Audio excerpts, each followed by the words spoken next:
বরিশাল শেরেবাংলা মেডিকেলে নার্সের অবহেলায় 2 রোগীর মৃত্যুর অভিযোগ উঠেছে। সকালে নাক, কান, গলা বিভাগে 2 রোগী মারা যান। স্বজনরা জানায়, বরিশালের কাশীপুর এলাকার হেলেনা বেগম ও পটুয়াখালীর কলাপাড়ার শেফালী বেগমের আজ অপারেশন হওয়ার কথা ছিল।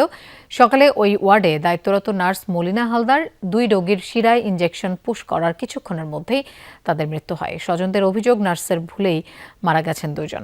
ঘটনা তদন্তে 3 সদস্যের কমিটি গঠন করা হয়েছে বলে জানিয়েছেন হাসপাতালের পরিচালক। সকালে ইঞ্জেকশন দেওয়ার লাগে সাথে সাথে হ্যাঁ নাক মুখ হাত পা সব নিলই গেছে। আমার মা কিছু বলতে পারে নাই। 3টে দেওয়ার পরে কয় আমারে ধরো করার পর যাই আসতে হে ডললে পড়ে গেছে, আর কোনো হারি নাই।